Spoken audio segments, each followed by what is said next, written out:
percaya, ku aman dalammu. Mari kita berikan sorak-sorai bagi Tuhan. Haleluya.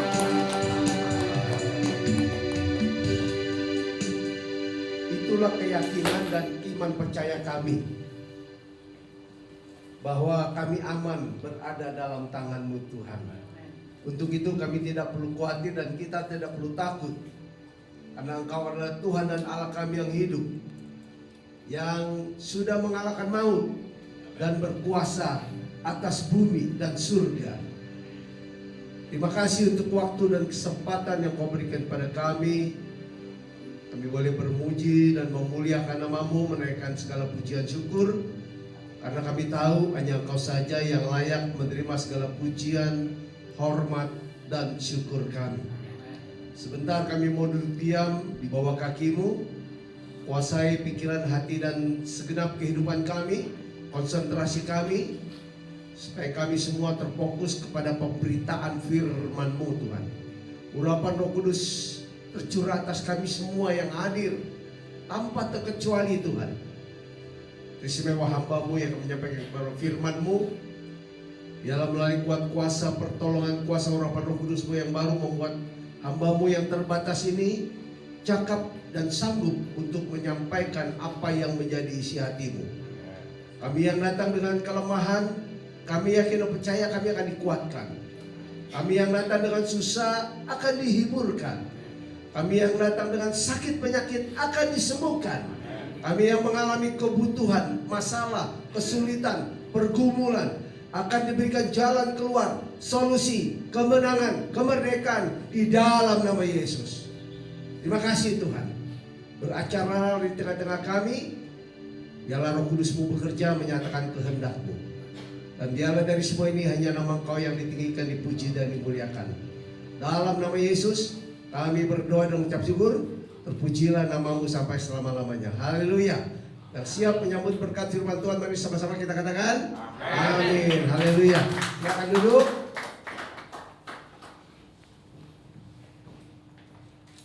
Shalom. Apa kabar?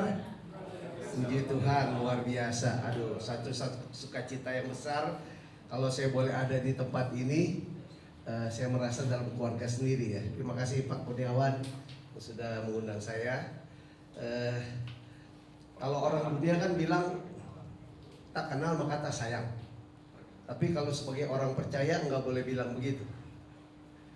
Karena firman Tuhan mengajarkan kepada orang yang kita tidak kenal pun, bahkan kepada musuh kita pun kita harus saling mengasihi. Saya mau berkenalan supaya Bapak Ibu, Om Tante, Oma lebih sayang sama saya. Boleh katakan amin? Boleh ditampilkan dulu perkenalan, ada satu perkenalan. Perkenalan Christian Ministry. Ya. Nama saya Heru Wijaya. Ya. Oleh anugerah Tuhan, saya sudah dikaruniai seorang istri dan 2 orang anak, 1 mantu dan 1 cucu. Ya, nanti ini kita lihat dulu. Ya. Perkenalan, ada perkenalan ya. Perkenalan Christian Ministry. Rival yang lain Bu. Ibu keluar dulu. Jadi saya asli Jakarta. Ada yang asli Jakarta boleh mengatakan? Asli Jakarta. Kalau asli Jakarta tahu yang namanya Asnawi kan? Tahu gak apa singkatannya? Asli Cina Betawi. Saya orang Tanah Abang, dekat nggak jauh dari sini. Ada orang Tanah Abang di sini? Gak ada ya? Kebun kacang? Saya aslinya orang Tanah Abang, kebun kacang. Ada perkenalan. P. Perkenalan terus sampai P terus. Ya. Jadi saya lahir di Tanah Abang, ya, besar di Jakarta. Ya. 2017 saya tinggalkan dunia sekuler saya. Ya, saya full time melayani. Nah, itu ya. Tapi saya Tuhan tidak anugerahi saya sebagai gembala. Saya sebagai penginjil. Nah, ini Christian Ministry, ini pelayanan penjara. Yang oleh anugerah Tuhan di Badan Pekerja Pusat Betel Indonesia, saya dipercaya sebagai Ketua Departemen Pelayanan Penjara. Jadi hampir setiap hari keluar masuk penjara. Tapi bukan untuk dihukum karena nyuri ayam ya. Ya. Nah, boleh selanjutnya. Nah, ini saya sama istri saya. Kita lagi liburan ke Paris ini. Lanjut. Istri saya juga orang Jakarta. Nah, ini keluarga saya. Ya, yang paling kiri itu mantu saya, anak saya yang perempuan. Oleh anugerah Tuhan, anak saya selesai sekolah, dia sekolah ke Jerman, studi di Jerman, kerja di Jerman, warga negara Jerman, dapat suami orang Jerman, jadi dapat cucu bule-bulean. Ya, anak saya dua, yang satu yang laki-laki, ya, yang calonnya ini belum jadi, masih baru calon, ya. Nah, ini gambarnya, ini foto waktu kemarin bulan Juni datang, istri saya baru baik sakit, baru sempat saya bersaksikan, istri saya dipotong ususnya 20 cm, usus besarnya, karena ada infeksi. Jadi sekedar sharing atau berbagi pengalaman bagi kita semua yang rata-rata sudah ada umur, terutama di atas kepala 6, jangan sering-sering makan jeroan. Ya, itu bahaya sekali. Ya, di samping kena infeksi juga. Oke, lanjut. Nah, ini bapak rohani saya. Kita semua pasti dari berbagai macam denominasi, betul kan? Ada yang dari gereja Betel, boleh angkat tangan? Nah, orang gereja Betel harus kenal ini. Siapa dia? Om Ho. Ho Lukas Senduk. Beliau ini pendiri gereja Betel dan ketua sinode pertama. Saya bisa jadi seperti ini karena beliau. Saya 35 tahun digembalakan oleh beliau dari saya masih bujangan. Dulu di Wahid Asim, di belakang Sarina. Sama di Petamburan juga beliau yang gembalakan. Ini foto masih muda, ini sudah ada umur ya. Lahirnya di Ternate, Maluku, ya. Lalu wafat di Jakarta 2008. Oke, jadi orang Betel harus tahu kalau disebut Om Ho atau Pak Senduk ini. Kalau nggak kenal ini bukan orang Betel. Oke, lanjut.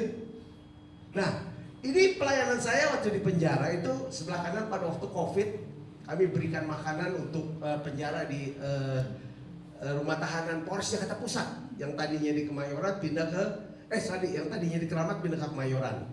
Ya, kami serahkan itu, makanya kami masih pada pakai masker. Dan oleh anugerah Tuhan pada HUT Bayangkara pada saat itu saya menerima penghargaan dari Kapolres Jakarta Pusat. Puji Tuhan namanya juga sama dengan saya, Heru.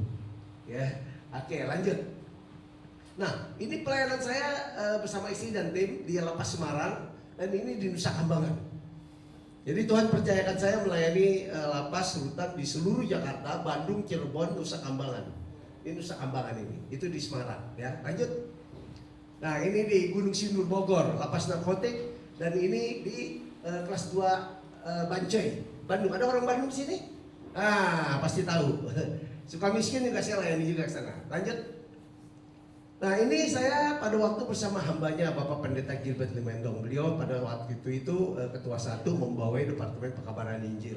Ya, sekalipun di tengah kesibukannya beliau kalau saya ajak pelayan ke penjara mau, ya, beberapa kali. Dan ini di Lapas Cibinong, saya bersama istri dan ini bersama Lapas Cibinong. Slide selanjutnya lagi ada yang Bapak Ibu saudara kenal pasti. Lanjut. Nah, siapa ini? Siapa yang kenal? Masa gak kenal sih? FS Freddy Sambo. Ada yang bilang, oh Freddy Sambo gak ada di penjara. Beliau ada di penjara di Cirebon. Ya, sama-sama kami ini. Nah, itu duduk sama-sama itu, ya. Bahkan beliau sekarang jadi ketua tamping yang ngatur jadwal pelayanan, yang ngatur jadwal topik-topik khotbah. Oke, lanjut. Kalau istrinya di Tangerang. Nah, ini saya waktu pelayanan di Lapas Salemba sebelah kanan. Ya. Ada Pak Gilbert juga di tengah. Di sebelah Pak Gilbert itu sebelah kanannya ada John K itu. Ini nih. John K. Sampai sekarang pun masih ada John K di sana. Ya. Itu di depan gereja Immanuel Lapas Salemba. Kemarin kami baru pelayanan di sana.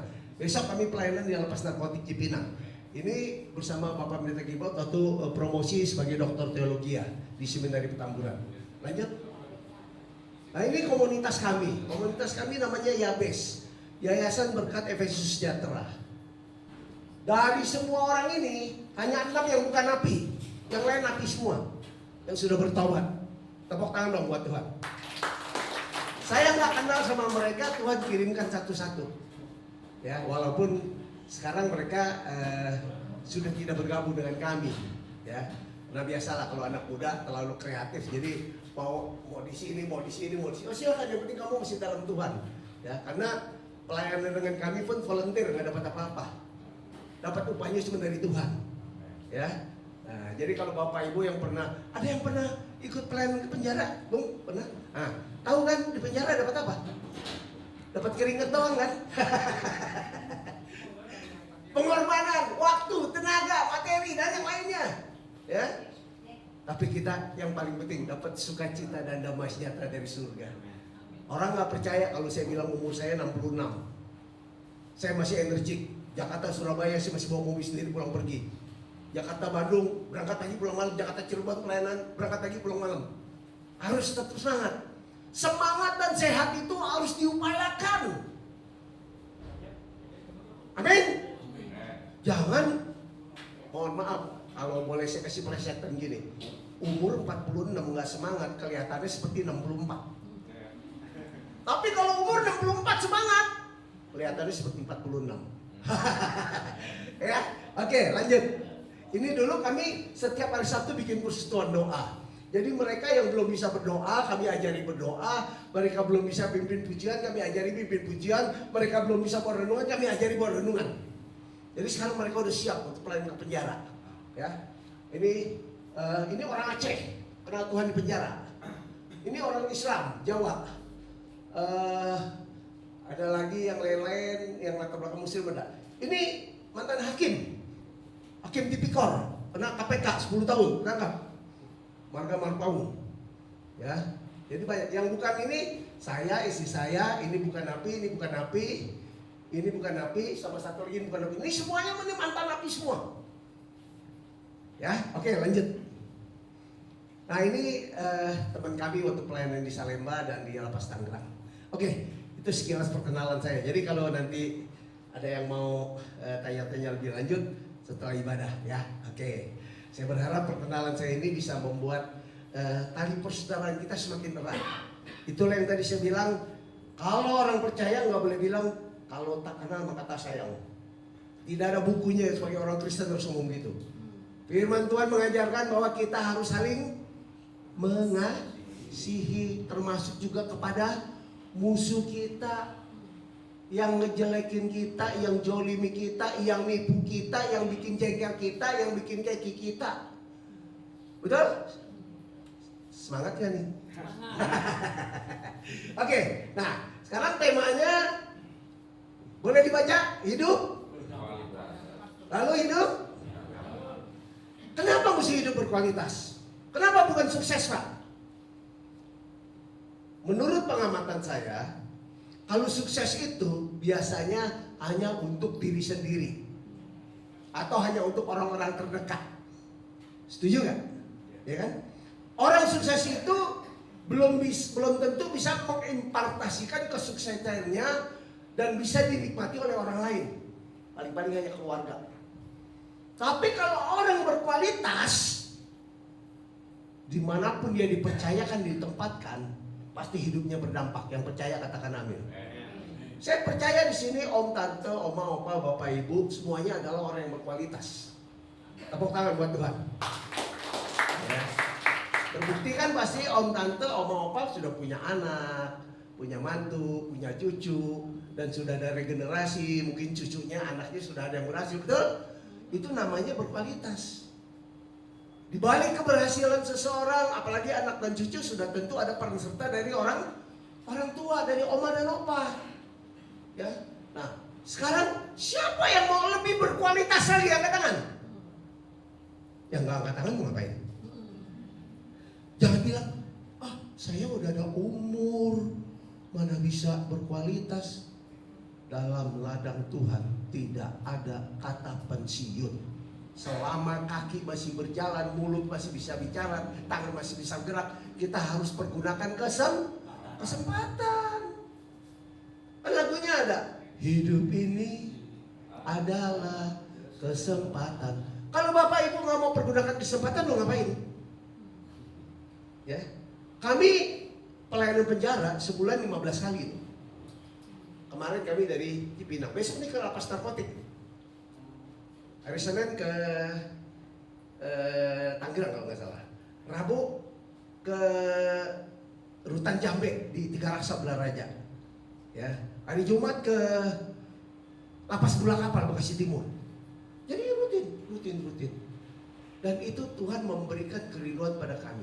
Rasanya tuh kalau nggak melayani penjara kayaknya ada sesuatu yang kurang gitu. Kayak makan sayur nggak pakai micin, nggak sedap, nggak pakai garam, bukan pakai micin, pakai garam, ya. Oke, slide pertama. Banyak orang berpikir begini, untuk berkualitas atau sukses kita harus sekolah yang pinter, betul? Tuntut ilmu, kumpulkan harta. Salah nggak itu? Nggak salah. Tapi sekarang kita mau belajar dari kacamata versi firman Tuhan. Apa yang firman Tuhan katakan? Ditampilkan. Nah ini, untuk hidup berkualitas dan berdampak, kita harus lakukan ini. Boleh dengan hormat Bapak Ibu, Om Tante, kita undang berdiri. Kita baca bersama-sama ayat firman Tuhan ini. Paling 1 menit ya. Kita baca sama-sama ya. 2, 3. Kasihilah Tuhan Allahmu dengan segenap hatimu dan dengan segenap jiwamu dan dengan segenap akal budimu dan dengan segenap kekuatanmu. Dan hukum yang kedua ialah kasihilah sesamamu manusia seperti tidak ada hukum yang lebih utama daripada kedua hukum ini. Markus 12 ayat 30 sampai 31. Kalau ada yang mau catat silakan dicatat, atau nanti mau minta materi PowerPoint saya juga boleh. Silakan duduk. Terima kasih Bapak Ibu, Om Tante, Om Opa ya. Jadi mungkin kalau orang dunia kita kasih tahu ini, apa hubungannya ini berkualitas dan hidup berdampak sama kasihilah Tuhan?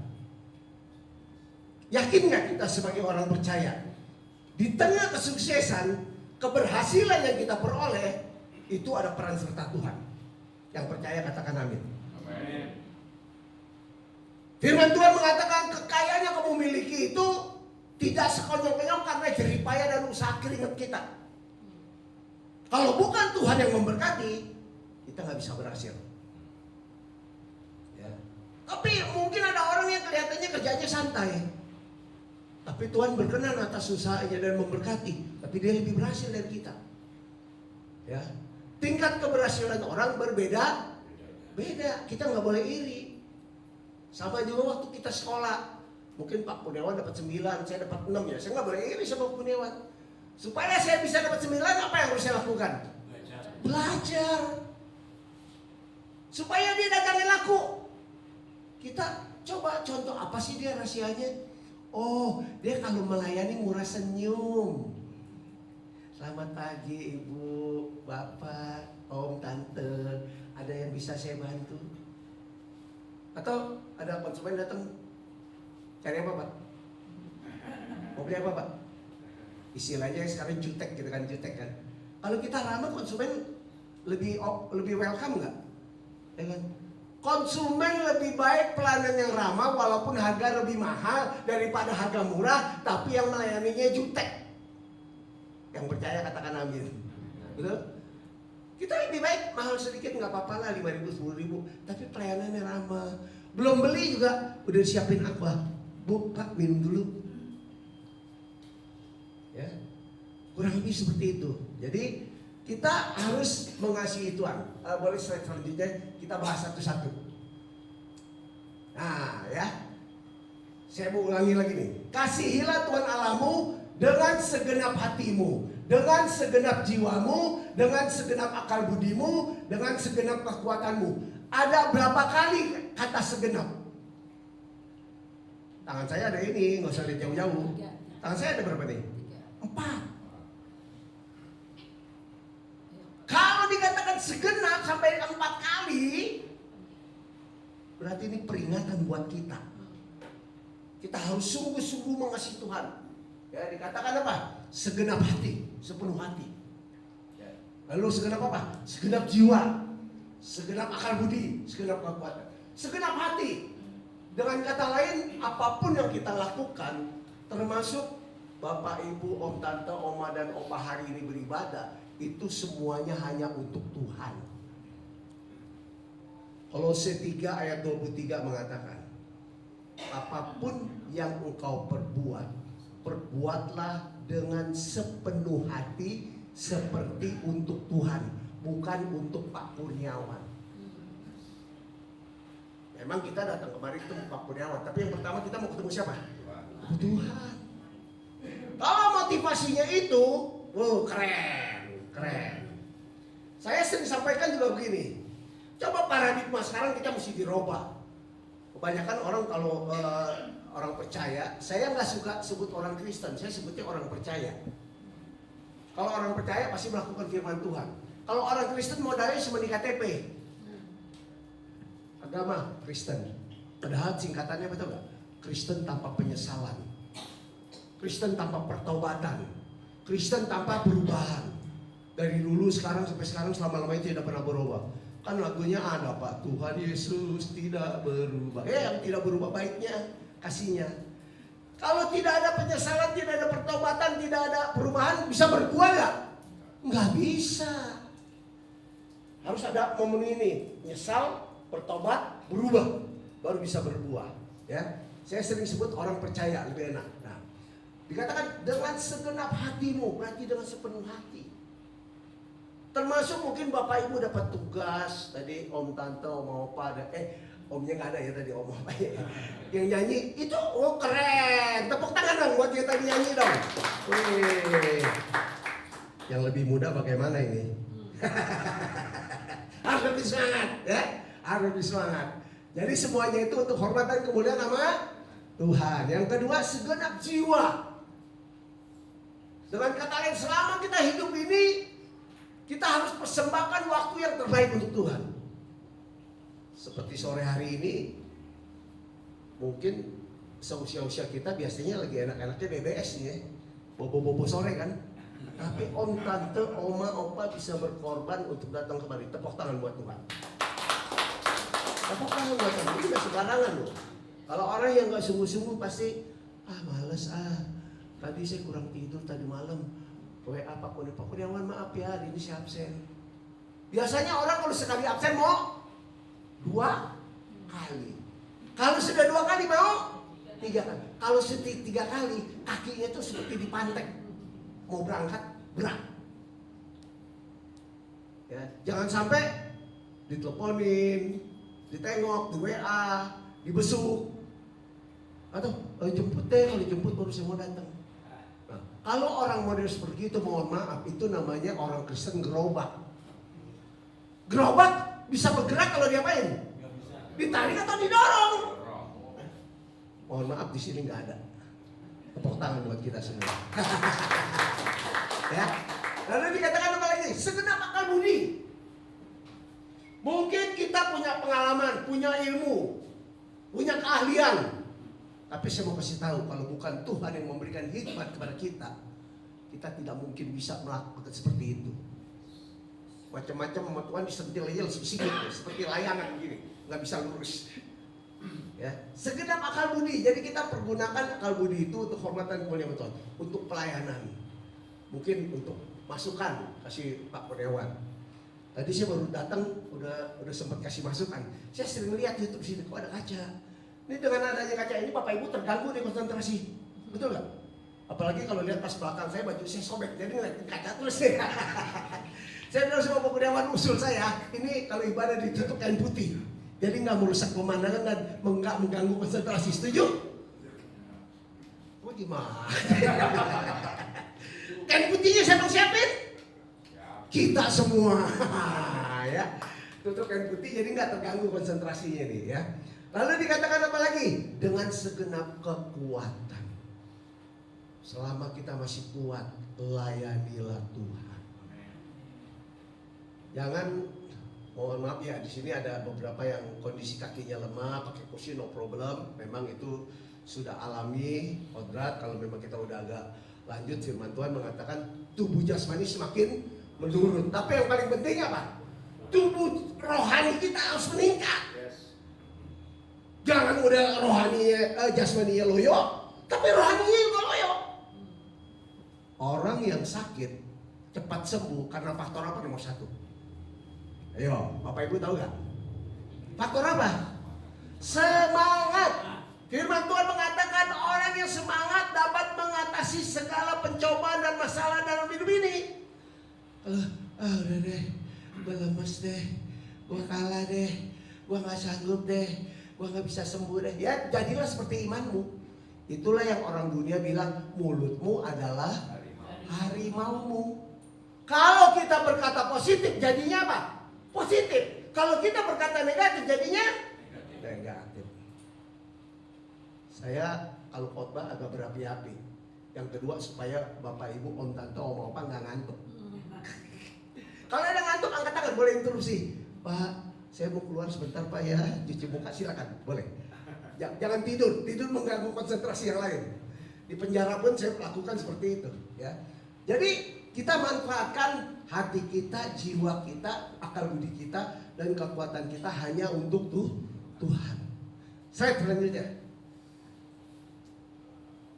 Nah, dengan kata lain, kalau kita mengasihi Tuhan, berarti kita harus mengakui Dia dalam segala lakumu. Boleh baca sama-sama Amsal 3 ayat 6, 2, 3. Akuilah Dia dalam, maka Ia akan. Maksudnya apa ini Pak?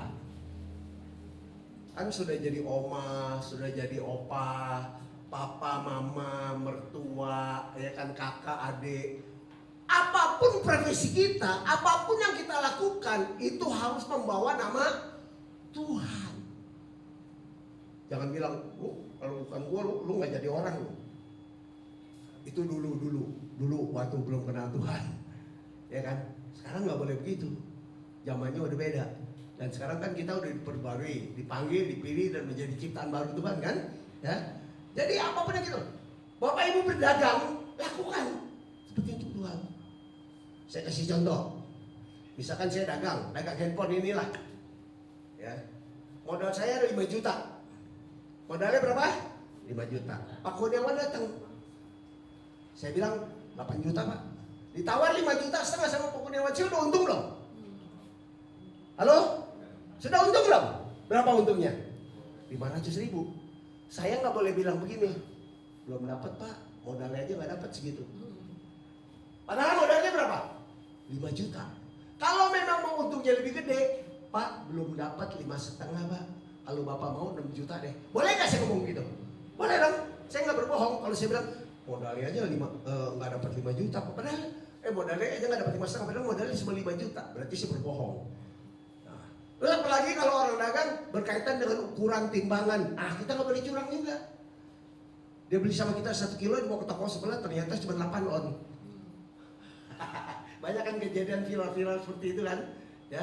Nah, kurang lebih seperti itu. Jadi apapun yang kita lakukan itu harus benar-benar mengakui Tuhan dalam segala laku kita. Kalau lagi misalkan pasangan kita, suami atau istri nggak datang ibadah, lalu Pak Gembala atau pemimpin tanya, kok sendiri, bapaknya kemana? Lagi ada urusan penting. Padahal di rumah lagi tidur. Karena nonton bola kemalaman, bangunnya kesiangan. Bohong, nggak boleh berarti ya. Jadi yang simpel-simpel aja kita, yang simpel-simpel aja ya. Jadi akuilah Dia dalam segala lakumu, dalam perbuatanmu. Melayani Tuhan, melayani dengan sungguh-sungguh, tanpa pamrih. Ya, seperti yang tadi saya bilang bahwa paradigma kita untuk beribadah dan melayani bukan untuk diberkati. Coba boleh baca sama-sama atau kita melayani dan berbakti. Ayo 2, 3. Kita melayani dan berbakti bukan untuk diberkati, tapi karena sudah diberkati. Yang percaya dan beriman tepuk tangan buat Tuhan. Itu levelnya sedikit satu tingkat di atas daripada yang tadi. Yang datang mau diberkati. Kalau kita datang karena kita sudah diberkati. Buktinya apa Pak? Buktinya kan hari ini kita sehat. Itu berkat Tuhan bukan? Ya. Kalau dibilang berkat itu bukannya materi saja. Bukan masalah fulus, money, chain, duit. Nomor 1 kesehatan. Banyak duit, tapi darah tinggi, gula, kolesterol, jantung. Makan ini nggak boleh, makan itu nggak boleh, makan ini nggak boleh. Percuma juga. Betul nggak? Nomor 1 sehat. Itu adalah anugerah dan berkat terbesar yang Tuhan berikan kepada kita. Ya. Nah, jadi seperti itu. Slide selanjutnya. Kita kebut. Nah, jadikan Tuhan sebagai prioritas dalam hidup kita. Banyak orang nuntut Tuhan, Tuhan perhatikan saya dong, tolong saya dong Tuhan, berkati saya dong Tuhan. Tapi dia nggak pernah perhatikan Tuhan. Maksudnya tuh datangnya ibadahnya nggak setia. Saya punya istilah datang ibadahnya Senin Kemis. Maksudnya kadang-kadang datang, kadang-kadang enggak. Tapi kebanyakan enggak datangnya, tapi yang di sini setia semua. Tepuk tangan buat kita semua dong. Ya. Jadi kita harus konsisten. Jangan nuntut Tuhan kita tapi tidak mengerti kewajiban kita. Kalau Bapak Ibu bekerja, Bapak Ibu harus melaksanakan tugas gak? Bisa saudara berharap dapat gaji tiap bulan tapi tugas Anda tidak laksanakan? Tidak bisa. Tidak mungkin, mustahil, bin mustajab itu. Ya. Jadi kita harus ada kerjasama, interaksi. Prioritaskan Tuhan, maka hidupmu akan diprioritaskan dan diperhatikan dan berkati serta dilindungi oleh Tuhan. Lanjut. Nah, ini orang terhormat menyesali suatu tindakan yang tidak terpuji walaupun ia mendapatkan hasil. Seperti yang tadi lah, kita dagang berbohong. 1 kilo kita timbang cuma hanya 8 on atau 9 on. Berbohong kan? Tapi dia menyesal. Ya. Orang terhormat menyesali satu tindakan tidak terpuji walaupun mendatangkan hasil. Ya. Tapi hati orang berhikmat menuju ke kanan, tapi hati orang bodoh ke kiri. Kalau kita tidak menyesal, kita termasuk kategori orang yang bodoh. Pengkhotbah 10 ayat yang kedua. Jadi seperti itu. Ya. Apalagi kalau kita sudah menyatakan kita sebagai orang percaya. Di tokonya atau di kantornya ada gambar Tuhan Yesus, ada salib. Apakah cara kita berusaha, cara kita berdagang sesuai nggak dengan gambaran salib Yesus? Harus sesuai. Kalau tidak sesuai berarti kita masuk kategori orang yang bodoh. Slide selanjutnya. Nah, kalau kita prioritaskan Tuhan, maka hidup kita akan berkualitas. Siapa, sekali lagi yang saya mau tanya, siapa walaupun dalam usia yang sudah cukup lanjut mau hidupnya berkualitas? Boleh angkat tangan tinggi-tinggi. Nah, saya usul juga sama Kok Kurniawan, besok-besok jangan sebut lansia Pak, ibadah umas, usia emas. Betul? Kenapa umas? Karena kita sudah mengalami seleksi. Kita sudah diuji, ada yang umur 60 tahun, 66 seperti saya, ada yang umur 70, ada yang umur 80. Kita sudah diuji, kita sudah dimurnikan. Kayaknya lebih cakep usia emas ya, umas. Persekutuan doa umas, usia emas. Family in Christ ya, umas ya. Nah, jadi kalau mau berkualitas prioritaskan Tuhan. Lanjut. Nah, kalau kita mengasihi Tuhan, kita prioritaskan Tuhan, berarti kita mengasihi Tuhan. Kalau orang yang mengasihi Tuhan, kita baca sama-sama ayat ini. 1 Yohanes 5 ayat yang ke-3. 2, 3. Sebab yaitu bahwa kita menuruti perintah-perintahnya. Perintah-perintahnya itu tidak benar. Di mana ada perintah Tuhan Yesus? Di Alkitab. Bagaimana saudara bisa melakukan perintah Tuhan? Kalau saudara baca, saudara renungkan. Kalau nggak pernah dibaca, mana tahu itu perintah dari Tuhan. Segala sesuatu kita harus mulai belajar dari hal yang kecil. Apalagi saya kan relatif lebih muda dari Om Tanto, Oma dan Opa. Saya masih banyak belajar, walaupun saya sebagai pendeta. Ya. Kita belajar menghargai, belajar mengasihi sesama lain. Saya mau tanya, siapa yang sering pergi ke mall? Angkat tangan. Nggak suka pergi ke mall ya? Ah bohong lah, nggak percaya saya. Sekarang kan kalau mau kulineran terus siapa yang suka pergi ke mall? Angkat tangan. Nah, siapa yang kalau ke mall suka pergi ke WC? Angkat tangan. Nggak pernah pergi ke WC, udah di mall. Bohong. Kayaknya lebih enak WC di mall sama di rumah. Saya mau tanya, sekarang saya mau tanya. Penjaga WC itu sama satpam sama tukang parkir, banyakan mana yang terima tip? Halo? Banyakan penjaga WC atau tukang parkir? Tukang parkir. Boleh gak mulai besok belajar memberkati penjaga WC? Saya diajar sama Tuhan, kalau saya ke WC saya kasih 5.000 atau 10.000. Jangan kasih 2.000. 2.000, ya cuma 2.000, digituin ntar. Kasih 5.000 atau 10.000. Saudara kasih 5.000, 10.000. Terima kasih om, makasih tante, nunduk-nunduk dia. Pertanyaan saya, kita kasih 5.000, 10.000 bikin kita jadi miskin nggak? Kenapa nggak dilakukan? Yang kedua, Bapak Ibu kan sering makan di tempat umum kan? Orang percaya kalau mau makan ngapain dulu? Doa. Setelah doa, langsung makan. Nggak usah berdoa. Orang dunia juga melakukan hal itu. Setelah berdoa, tawarin kiri kanan kita. Bapak, mari kita makan Pak. Ibu makan. Kelihatannya gampang nggak? Gampang kan? Tapi prakteknya gampang nggak? Ayo. Sekarang saya mau tanya, kalau Anda yang ditawarin sama orang lain merasa dihargai dan dihormati nggak? Halo, dihargai nggak? Dihargai. Apalagi yang nawarin kamu bukan orang percaya. Dia cuma bilang gini, Bismillahirrahmanirrahim. Mari ibu makan yuk. Senang nggak? Itu sama juga tamparan buat kita. Lo orang percaya makan tapi nggak nawarin orang. Tawarin. Jadi dengan kata lain, kalau kita hidup berkualitas, kita harus bisa memberikan warna tersendiri, ciri khas yang tidak dimiliki oleh orang dunia. Bahkan harus di copy paste atau ditiru, diteladani oleh orang dunia. Mungkin di sini sih nggak ada, saya yakin. Jangankan sama orang lain, jangan-jangan sama anak, sama cucu juga belum tentu nawarin gitu ya. Apalagi kalau jadi mantu, makan di rumah mertua. Waduh, saya puji Tuhan, saya mantu kesayangan mertua saya walaupun sudah almarhum. Saya kalau datang ke rumah mertua, saya nggak minta makan nomor 1 ditanya sudah makan belum. Mantu yang lain nggak ditanya seperti itu loh. Kenapa? Karena saya menghargai mertua saya. Ya kan, ada kan mantu udah tinggal di rumah mertua cerewet lagi. Dimasukin ikan nggak bisa, dimasukin ini nggak bisa. Oh saya mah dimasukin apa aja saya makan. Yang penting jangan manusia aja. Potongan daging semantau. Ya kan? Mertua juga seneng. Dan kedua, kita juga ringan tangan.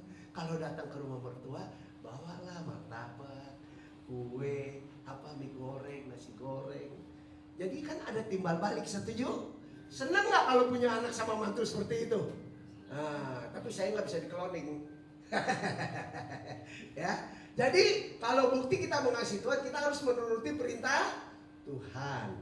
Kita bisa menuruti perintah Tuhan kalau kita baca firman Tuhan.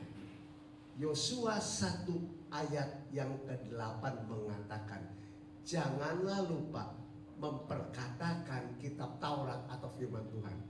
Renungkan siang dan malam dan lakukan itu. Ya. Bagaimana kita bisa melakukan kalau kita sudah baca? Pak, saya nggak ngerti Pak. Baca firman Tuhan, nggak apa-apa. Yang penting baca. Minta pimpinan pertolongan Roh Kudus supaya Tuhan berikan penghikmat kepada kita. Ya, saya juga nggak bisa kupas semua firman Tuhan ini, tapi belajar ya. Oke, lanjut. Nah, ini hukum yang kedua. Ialah kasihan sama manusia seperti dirimu sendiri, tidak ada hukum lain yang lebih utama dari itu. Jadi kita mengasihi orang sama seperti mengasihi diri kita sendiri. Lanjut. Nah, baca nih. Kalau kita mengasihi Tuhan dan mengasihi sesama, kita baca sama-sama ya. 2, 3. Orang tulus rezekinya, orang ikhlas rezekinya, orang baik rezekinya. Semoga Anda juga begitu. Caleg kiri kanan. Semoga Anda begitu ya. Dong. Ya. Karena balik lagi, kamu juga ya. Ya. Jadi kalau kita mau rezekinya nggak putus, rezekinya mengalir deras, rezekinya senantiasa naik, kita harus berlaku tulus, ikhlas dan baik. Ada gak agama ini yang melarang? Agama apapun tidak melarang untuk kita melakukan ini. Ya, lanjut. Nah, kalau kita mengasihi Tuhan, kita menuruti perintah Tuhan, kita tidak kena virus MOS. SMOS. Ini trademark saya. Apa itu? SMOS. Senang melihat orang susah. Tapi susah melihat orang senang. Jadi selalu iri. Irian terus. Ya. Lalu yang sebelah kanan. Yang benar adalah yang sebelah kanan. Jangan susah melihat orang lain senang. Jangan senang hati melihat orang lain susah. Ya, biarlah ini satu hal yang sangat penting sekali. Ya, kita akan senang melihat teman kita senang, tapi kita juga prihatin. Ya, kalau melihat rekan kita, sahabat kita, apalagi keluarga kita juga mengalami kesusahan. Ya, jangan kena virus apa? Virus MOS, SMOS. Senang melihat orang susah, susah melihat orang senang. Ya, jangan terjadi seperti ini. Lanjut. Matius 5 ayat 44. Jadi dikatakan kalau saling mengasihi. Nah, ini firman Tuhannya, kita mengasihi musuh kita. Tetapi aku berkata kepadamu, kasihilah musuhmu dan berdoalah bagi mereka yang menganiaya kamu. Enak aja Pak, dia udah nyakitin saya, utang kagak bayar, masa saya nggak harus ngasih dia Pak? Kalau kamu nggak mau lakukan, ya resikonya kamu tanggung sendiri. Dengan kata lain, kita harus lepaskan pengampunan. Orang yang tidak melepaskan pengampunan, terjadi kepahitan hati, dendam di sini, itu akan menjadi stirosis, hepatitis, pengerasan hati, sehingga lama-lama hatinya nggak berkembang, keras. Kalau orang udah kena stirosis, ini terjadi pada adik istri saya, usianya cuma nggak lebih dari 4 sampai 6 bulan. Setelah 4 bulan atau 6 bulan langsung innalillahi wa innalillahi rojiun. Karena hatinya nggak bekerja, nggak bisa memompa darah seluruh tubuh. Jadi kita harus lepaskan pengampunan. Ya, jangan mikirin orang. Sedangkan orang itu belum tentu mikirin kita, betul kan? Lepaskan pengampunan, serahkan sama Tuhan. Ya, nah, lanjut. Nah, mari kita saling mengasihi walaupun kita berbeda.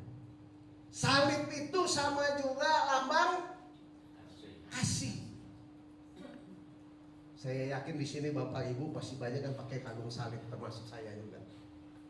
Tapi apakah salib itu menggambarkan kita sebagai orang yang percaya, yang menabur kasih?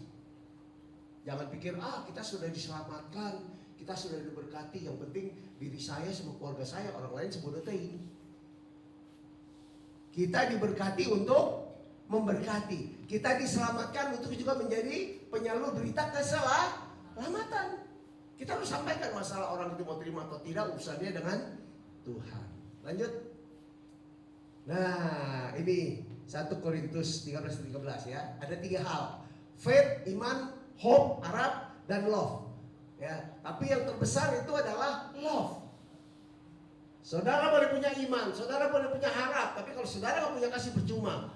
Sama juga saudara punya harta, punya kekayaan, punya pangkat, tapi saudara nggak punya kasih, percuma juga. Orang yang punya kasih bukan berarti dia itu selalu kaya. Ada orang kaya tapi nggak punya kasih, nggak peduli dan nggak care sama orang lain. Tapi ada orang yang sederhana, bahkan mungkin di bawah garis kemiskinan, tapi dia punya kasih, sehingga dia rela dan mau membantu orang lain, bantu pelayanan, bantu obat Tuhan, bantu segala-galanya. Ya, ini 1 Korintus 13 ayat yang ke-13. Lanjut. Nah, hidup harus berdampak. Yang di atasnya apa baca? Makna hidup yang sesungguhnya ialah hidup harus berdampak bagi orang lain. Terutama berdampak nomor 1 pada siapa dulu? Keluarga, suami, istri, anak, mantu, cucu, dan mantu. Jangan pencitraan baik sama orang lain tapi keluarga sendiri nggak diurus. Firman Tuhan mengatakan kalau orang yang tidak mengurus keluarga sendiri itu lebih buruk dari orang yang tidak beriman. Ya, jadi kita harus mengasihi istri kita, suami kita. Ya, mohon maaf lah ya, walaupun mungkin bapaknya galak, ngomongnya keras, istrinya cerewet, tapi ini kita ya udah jadi pasangan kita nggak boleh pisahin. Betul kan? Apa yang dipersatukan Tuhan tidak boleh dipisahkan kecuali hanya oleh maut, kematian. Ya, jadi biarlah firman Tuhan yang saya sampaikan pada hari ini membuat Bapak Ibu, Om Tante, Oma dan Opa tetap semangat, memiliki kerinduan untuk memiliki hidup yang berkualitas dan berdampak. Sama, waktu kita mau beli barang yang berkualitas, yang bagus. Harganya murah atau mahal gak? Murah atau mahal? Mahal. Untuk menjadi berkualitas kita harus siap bayar harga. Harganya apa? Kita korbankan diri kita. Kita rendahkan hati kita. Kita tinggikan Tuhan. Pasti hidup secara Bapak Ibu, Om Tante, Oma dan Opa berkualitas dan berdampak. Dan nama Tuhan dipermuliakan. Tuhan Yesus memberkati kita semua. Kita mau angkat satu pujian.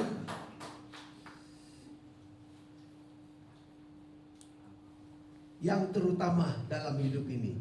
Yang terutama di dalam hidup